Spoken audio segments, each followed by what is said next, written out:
Saudara-saudariku yang dikasihi dan mengasihi Tuhan Yesus, apa kabar? Semoga Anda semua tetap bersemangat dan bersukacita oleh karena iman kita kepada Yesus Kristus Tuhan.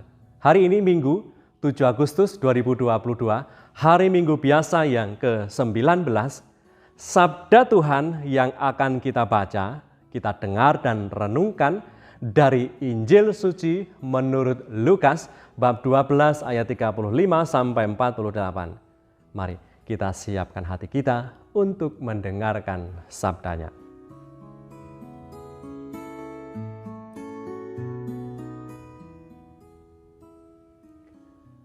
Sekali peristiwa, Yesus bersabda kepada murid-muridnya, "Hendaklah pinggangmu tetap berikat dan pelitamu tetap menyala, dan hendaklah kamu sama seperti orang-orang yang menanti-nantikan tuannya yang pulang dari perkawinan, supaya jika ia datang dan mengetuk pintu, segera dibuka pintu baginya. Berbahagialah hamba-hamba yang didapati tuannya berjaga ketika ia datang. Aku berkata kepadamu, sesungguhnya ia akan mengikat pinggangnya dan mempersilahkan mereka duduk makan, dan ia akan datang melayani mereka. Dan apabila ia datang pada tengah malam atau pada dini hari dan mendapati mereka berlaku demikian, maka berbahagialah mereka. Tetapi ketahuilah ini, jika tuan rumah tahu pukul berapa pencuri akan datang, ia tidak akan membiarkan rumahnya dibongkar. Hendaklah kamu juga siap sedia, karena Anak Manusia datang pada saat yang tidak kamu sangkakan." Kata Petrus, "Tuhan, kamikah yang Engkau maksudkan dengan perumpamaan itu atau juga semua orang?" Jawab Tuhan, "Jadi siapakah pengurus rumah yang setia dan bijaksana yang akan diangkat oleh tuannya menjadi kepala atas semua hambanya untuk memberikan makanan kepada mereka pada waktunya? Berbahagialah hamba yang didapati tuannya melakukan tugasnya itu ketika tuannya itu datang. Aku berkata kepadamu, sesungguhnya tuannya itu akan mengangkat dia menjadi pengawas segala miliknya. Akan tetapi, jikalau hamba itu jahat dan berkata dalam hatinya, tuanku tidak datang-datang, lalu ia mulai memukul hamba-hamba laki-laki dan hamba-hamba perempuan dan makan, minum, dan mabuk, maka tuan hamba itu akan datang pada hari yang tidak disangkakannya dan pada saat yang tidak diketahuinya, dan akan membunuh dia dan membuat dia senasib dengan orang-orang yang tidak setia. Adapun hamba yang tahu akan kehendak tuannya, tetapi yang tidak mengadakan persiapan atau tidak melakukan apa yang dikehendaki tuannya, ia akan menerima banyak pukulan. Tetapi barang siapa tidak tahu akan kehendak tuannya dan melakukan apa yang harus mendatangkan pukulan, ia akan menerima sedikit pukulan. Setiap orang yang kepadanya banyak diberi, daripadanya akan banyak dituntut, dan kepada siapa yang banyak dipercayakan, daripadanya akan lebih banyak lagi dituntut. Demikianlah sabda Tuhan. Terpujilah Kristus.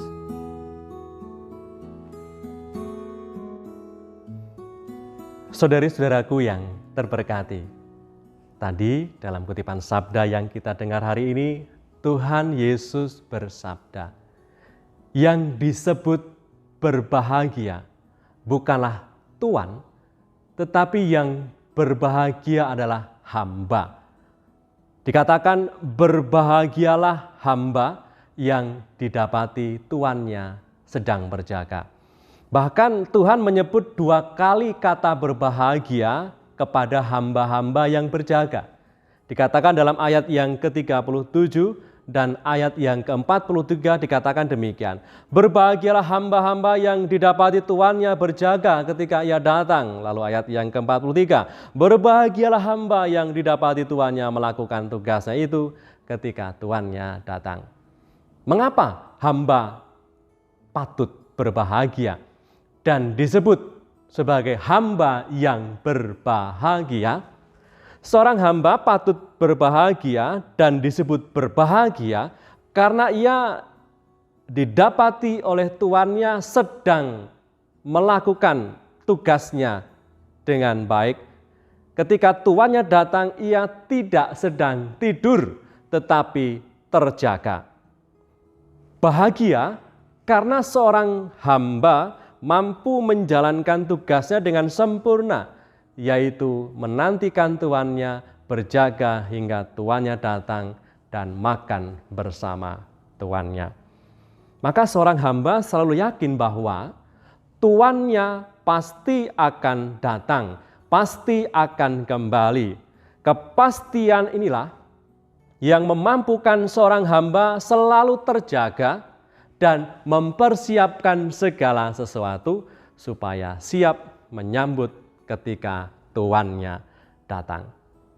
Maka saudara-saudariku yang terberkati, oleh karena kepastian Tuhan datang, membuat hamba itu selalu bersemangat, selalu terjaga, selalu waspada, mempersiapkan segala sesuatunya.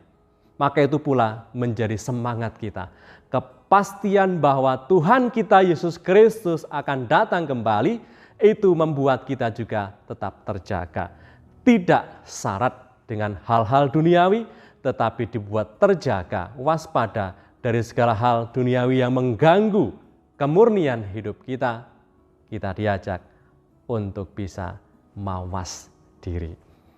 Maka mari kita tunjukkan kesiapan kita dalam menyambut kedatangan Tuhan dengan tetap bisa berjaga dalam tindakan baik dan tindakan pelayanan kita sebagai wujud nyata iman kita kepada Tuhan. Hanya itu yang bisa kita lakukan. Kita berjaga dalam tindakan amal kasih dan bela rasa yang bisa kita tunjukkan kepada sesama.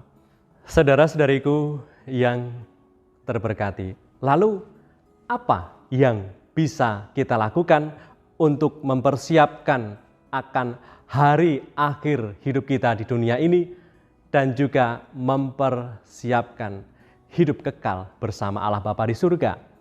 Tentunya kita tidak tahu kapan kita akan mati dan dengan cara seperti apa kita akan mati.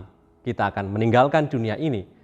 Yang bisa kita lakukan mulai saat ini adalah dengan menyiapkan hari akhir hidup kita dengan tetap berjaga dalam tindakan amal kasih dan bela rasa yang bisa kita tunjukkan kepada sesama sebagai ungkapan syukur kita atas Tuhan Yesus, atas Allah Sang Pemberi Kehidupan yang memberikan kita kesempatan untuk hidup di tengah dunia ini.